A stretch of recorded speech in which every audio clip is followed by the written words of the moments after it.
Palibot. Nakilala niyo ako noon, 13 years ago, tungkol sa Pilat Islam. Yung Napoles, no? Scam.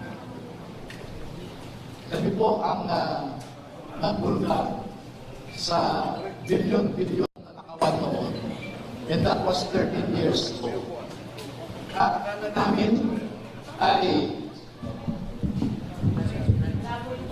magkakaroon ng pagbabago ang ating mga opisyal sa gobyerno. Ngunit makalipas ang 13 taon, yung bilyon-bilyon na ninanakaw noon ay umabot sa trilyones ngayon. Nasadlak tayo sa mas mabigat na problema.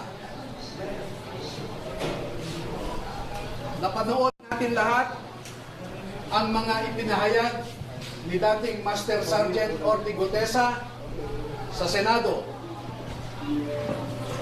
At nakita natin kung paano trinato ang isang taong nagnanais lamang na ibahagi sa ating sambayanan ang kanyang nalalaman tungkol sa pagnanakaw sa kaban ng bayan.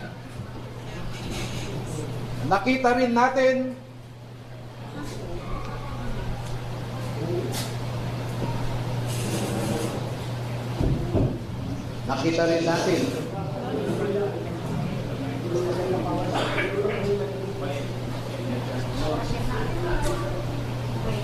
nasaksihan din nating lahat ang mga proseso na naganap sa ICI na inatasan na mag-imbestiga tungkol sa corruption sa infrastructure. Ngunit alam nating lahat na imbes na mag-imbestiga ang ICI ay pinagtakpan ang totoong mga salarin sa pagnanakaw. Sa ngayon po ay ang mas mabigat nating problema ay yung crisis sa credibility ng ating mga institusyon. Ang mga institusyon natin ngayon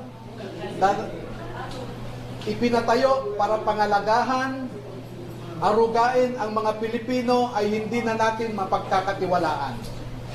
Makita naman po ninyo, there is a crisis of integrity in the executive. There is a crisis of integrity in the legislature. And if you have listened recently to the proclamations of Ombudsman Crispin Remulla, he alleges also a crisis in our judiciary. Lahat ng institusyon natin ay mabigat ang problema.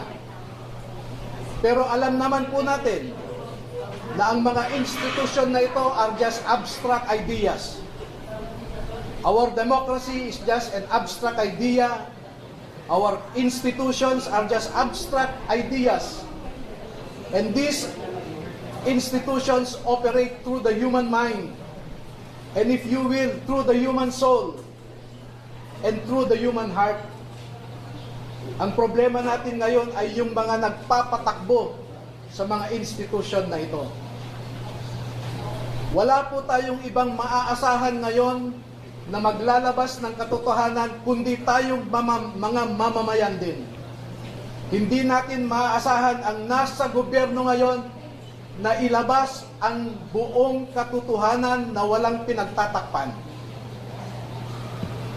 Ngayon po ay lumabas ang mga dating kasamahan ni Master Sergeant Orly Gutesa sa trabaho bilang security consultant o security personnel ni dating Congressman Zaldi Esco. Nandito po silang lahat at gusto ko pong ipakilala sa inyo. Ang mga sundalong ito ay wala na sa serbisyo. Ngunit ang nasabi nila sa akin, ito ang marahil na huling labanan na kanilang papasukin at gusto nilang magpakasundalo sa ating bayan.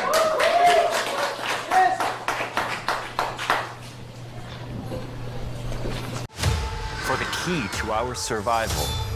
You must quest to the Sea of Monsters.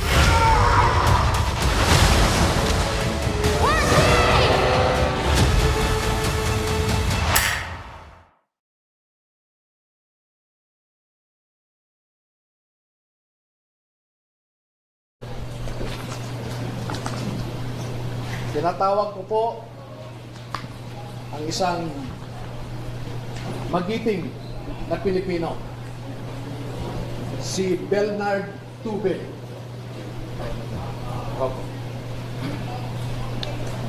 Si Ross, tumatanda na po. Si Rosbert Waupan. Si Benny Bulontate. Si Johnny Budwan, si Rodante Orbilio,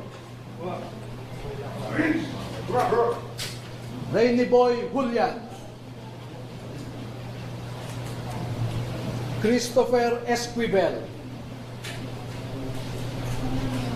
George Villalon Jr.,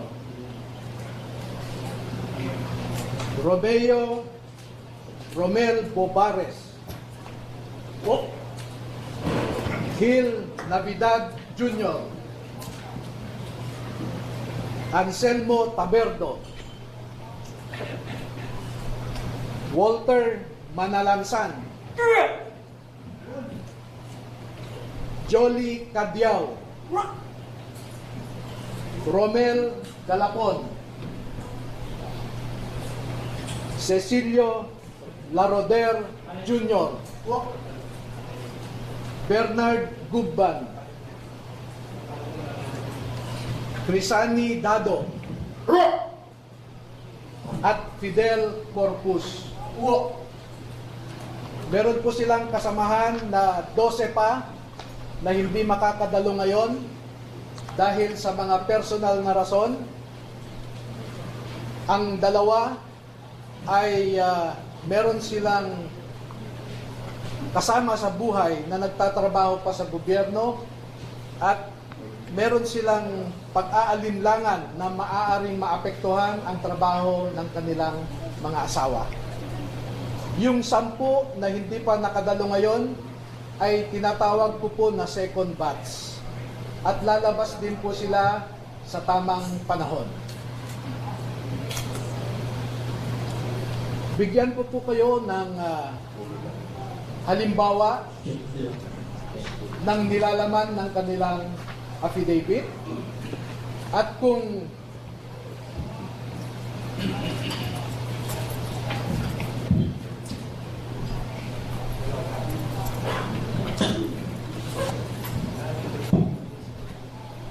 ang proseso po kung paano ninakaw ang pera sa kabal ng bayan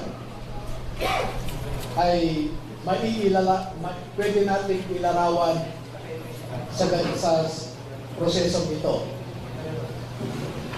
Marami pong contractors sa buong Pilipinas na napromesahan ng proyekto at hindi pa nila nakukuha ang kontrata ay nag-uumpisa na silang mag-remit kay Ginoong Saldico doon sa kanyang bahay sa Valle Verde Phase 6 sa Pasig City.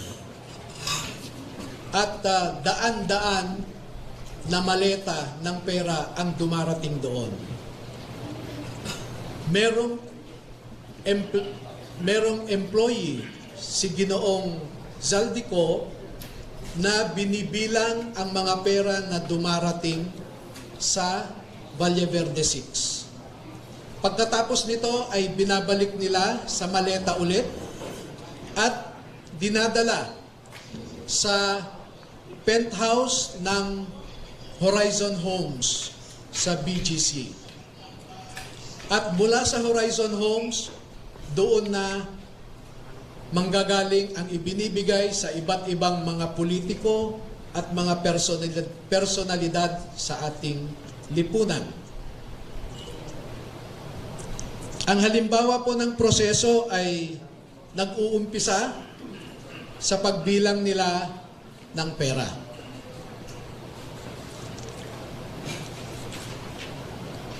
Ang susunod po,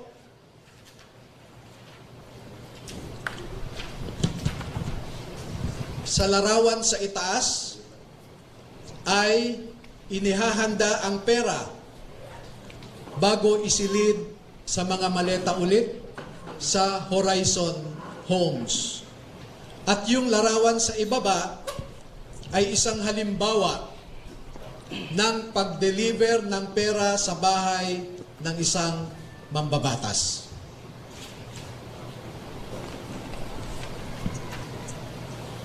Makikita po ninyo na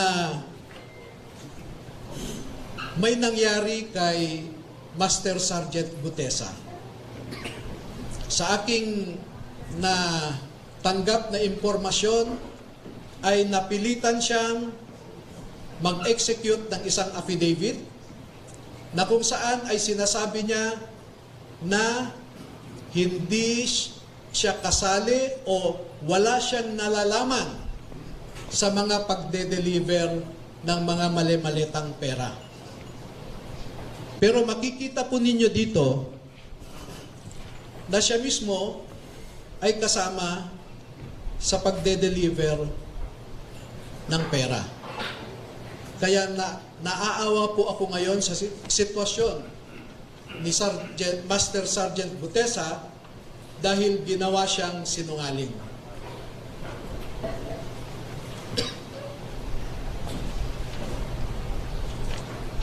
Meron pong iba pang mga larawan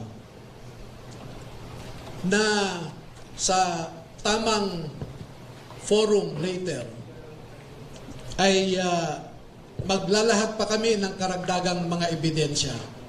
Pero ang pagde-deliver nila ng pera ay gumagamit ng eroplano,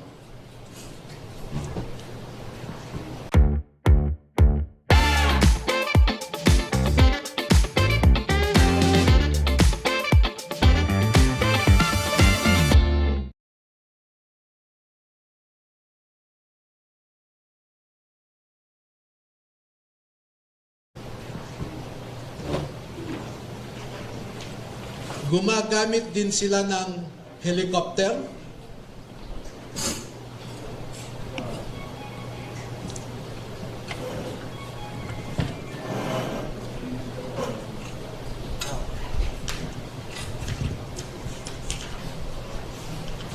at ganito po ang mga dinideliver sa mga bahay ng ilang mga mambabatas.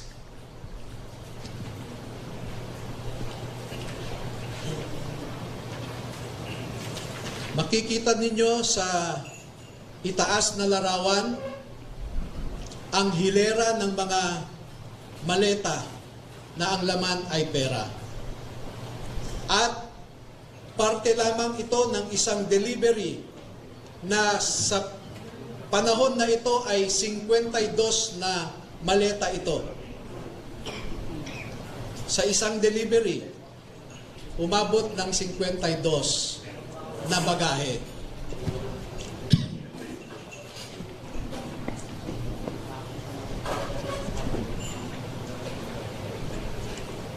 Makikita rin po ninyo na ang ating mga ebidensya ay minsan kinukuhanan ang buong bahay ng mambabatas, buong bahay ng mga ilang nasa media, yung tinatawag nating mga media operators.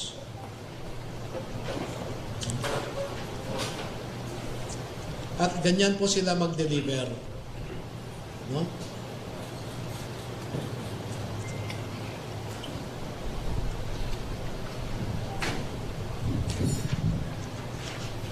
Makikita po ninyo sa ibabang larawan